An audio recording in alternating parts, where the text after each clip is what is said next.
Hey guys, what's going on? Cody Sperber, the Clever Investor, back again. And in today's training video, I'm gonna answer a question from one of our subscribers that asked me, Cody, when you think back on your journey as a real estate entrepreneur, and you look at going from zero to that first six figures, or from six figures, that first 100K to 500,000 a year, or $1 million a year, 5 million a year, 10 million a year, what were the key catalysts for launching you?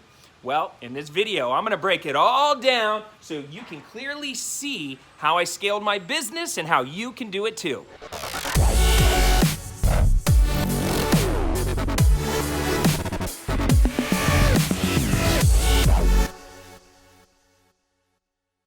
Now, first off, if you're new to the channel, like I said, my name is Cody Sperber. I'm known as the Clever Investor. I've been a creative real estate investor for over 15 years, done thousands of deals, and I feel very fortunate and blessed to have you here so you can spend a few minutes with me so I can help enlighten you on how you can use real estate and creative real estate investing as a pathway to create financial freedom for you and your family. So thanks for being here.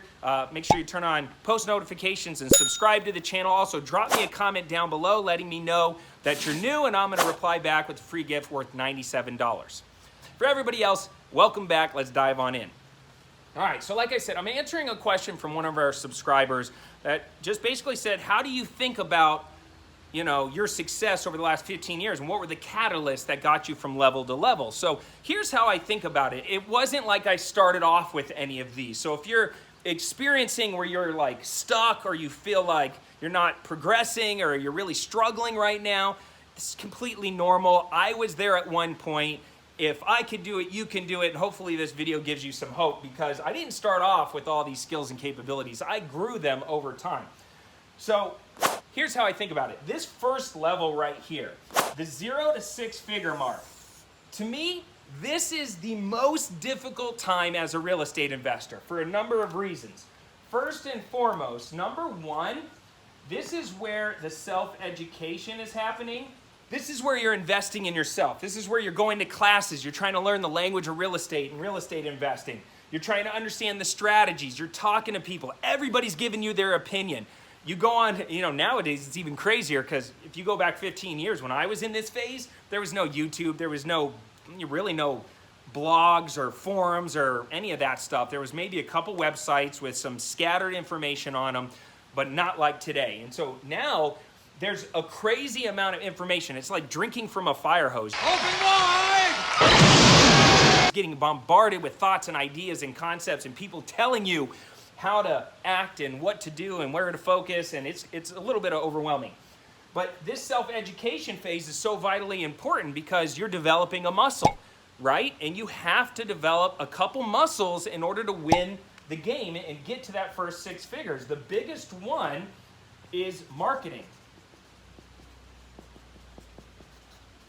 You have to develop that marketing muscle and understand which lead generation strategies you should focus on and which ones that you don't need to do right now, right? I'll put a video here, or maybe here, of a couple different creative lead gen techniques. Pick one, dominate it, master it, and lean in on it, all right? In this self-education thing, the biggest piece of advice I could give you during this phase is to find a mentor. Where it gets overwhelming is when you're listening to too many people's opinions. Find somebody that you look up to, somebody playing the game at a very high level, and emulate them. Find an active player, somebody that's just crushing it, that's showing you the social proof, showing you the deal check, showing you that they're out at their projects, that they're touching and feeling and doing real estate actively in today's market. I don't care where they're located, it doesn't have to be local, but I want to find somebody that I would be willing to trade places with, and I want to do whatever and learn everything that they know so I can gain those skills and capabilities. So self-education is the key in this phase. This is the scariest phase, right? Because there's so many uncertainties. I don't even know how to spell uncertainties. Uncertainties. God, I slayed that. Good thing. Look, I'm really, really rich, and I don't know how to spell, so there's hope. Keep Pop Anonymous? Damn you! You gave him the easy ones! This is where the uncertainties are. This section right here, right?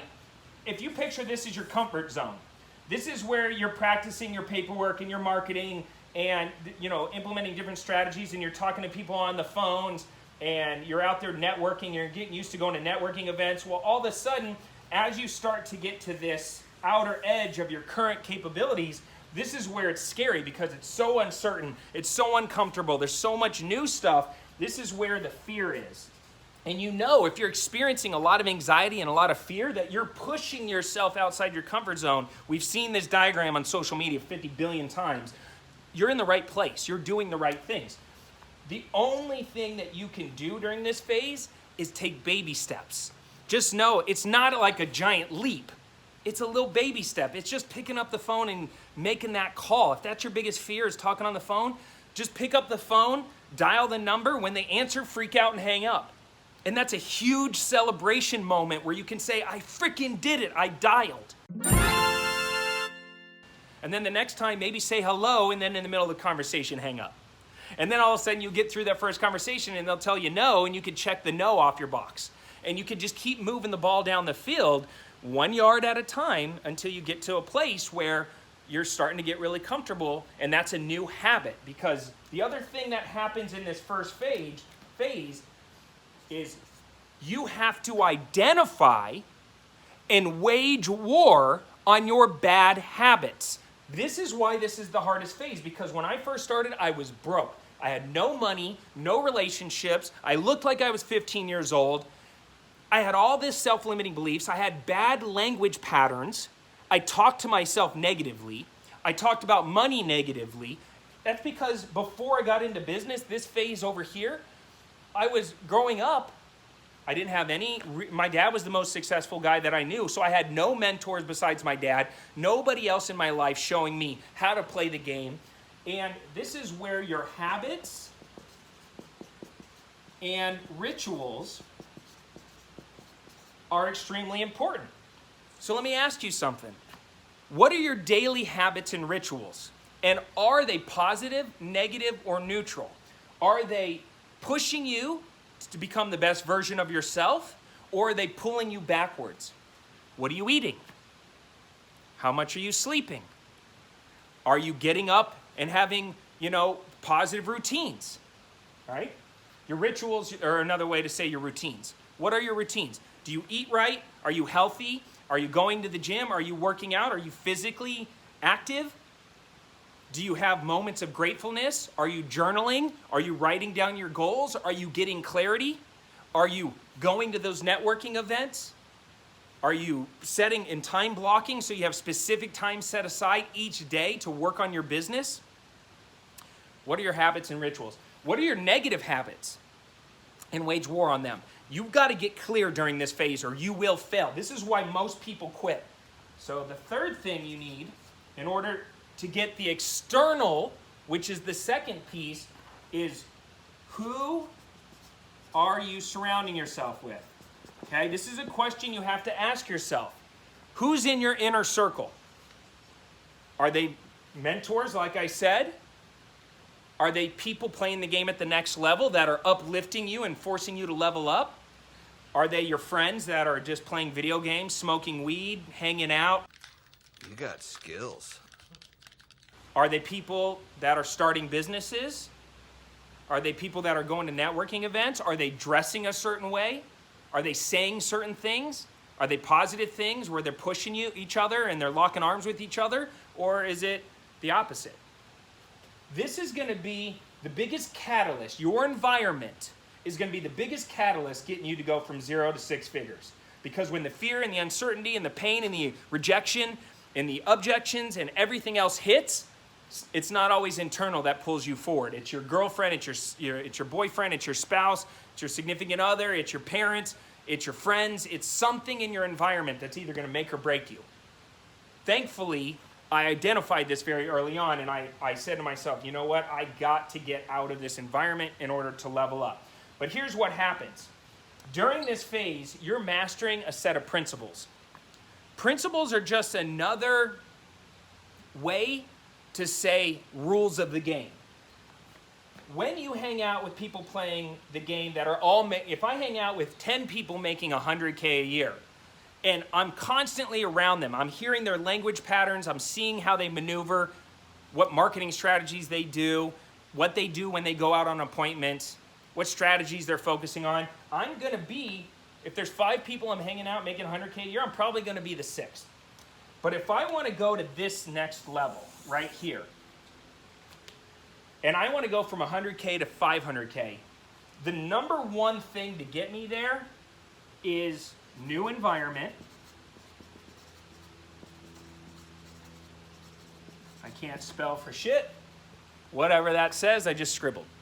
New environment, a new mentor, a new set of friends, so that way the people that I'm now surrounding myself that are playing the game at the 500K a year level, they're introducing me to a new set of principles. And I want you to understand something. Once you cross over into this section right here, and you're over here, now something weird is going to happen. This was the thing that I really struggled with. You feel regression.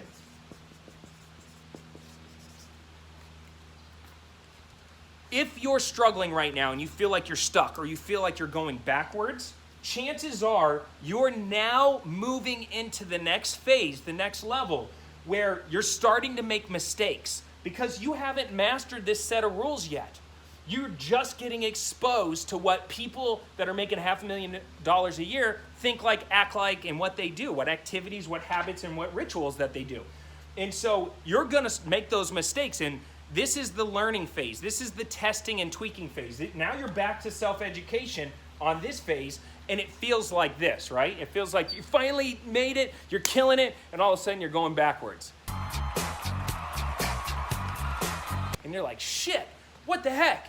I'm not supposed to be feeling this way. I'm not supposed to be going backwards. I'm the man. I'm doing better than my parents. I'm making 6 figures a year. Now I'm making, 150K a year, 200K a year. Why all of a sudden do I feel like I'm completely uncertain? I have massive amounts of anxiety. The fear is overwhelming. I don't know what I'm doing, and I keep fucking up and making mistakes. That's because you're moving into the next phase. This is a good thing. You know you're at the right place if you're experiencing this. And I've done this at every level. Every level was, the catalyst was a new relationship that turned me on to a new idea. Then I said to myself, holy shit, I'm gonna join a new mastermind of people playing the game at this level, or I'm gonna go to an event and surround myself with these type of people. And it's not like I ditch these friends. I just add new ones, and I just shift and make them a priority and use my time more wisely so I could be around those type of people. And what happens is I'm forced to level up. I feel like I'm the bozo or the loser or the guy in the room that has no clue what's going on. And that's a good thing, because that means you're on your path to getting there. And then I woke up and I was at the 500K because I mastered new marketing strategies. I had, new mentors in my life, and then all of a sudden it just kept going, right? I kept going up and up and up and up. And here's the last thing I want to say, because this video is getting a little long. I see something that I think is bad advice going on social media all the time. People are saying, get 7 streams of income. That's how you become wealthy. No, you master one thing and you become world class at it. I didn't add other streams of income till probably somewhere around this area right here, right? New income. I didn't go out and start new businesses. I didn't go out there and, start investing into startups and, doing all kinds of other strategies and stuff. I got really freaking good at real estate and real estate investing, and I just dominated everybody. I raised my intensity. I raised my enthusiasm level. I got very clear on where I wanted to go. I identified the people that I wanted to be around that were at that next level. I got tough, and this is where toughness comes from. I realized that the path to making millions and millions of dollars a year and to living out your full potential requires 2 things, time and toughness. All right? And I gave myself permission to become tough and to allow time. I didn't put artificial time restraints on my full potential, and I just said, screw it, Whatever it takes, I'm gonna live my life this way. And I didn't start getting distracted or doing other things until much later on. So don't allow yourself to get distracted or think that you're gonna go build 50 income streams on day one. Get focused, master the game, and do whatever it takes to dominate your goals. All right, I'm Cody Sperber. This is all I have for this video. I hope you got something. If you did, smash that like button for a poor YouTuber. I'm just a poor YouTuber, just begging you to smash the like button so that way the algorithm does algorithmic things. Well, I'll wait. Like this video is not long enough. I'm just gonna wait for you to smash. A little smashy smash. Thank you. Appreciate you. Drop me a comment on your thoughts on this one. Until next time, I'm Cody Sperber, the Clever Investor, signing off for now. Till then, take care. Comb your hair. Spurbs out.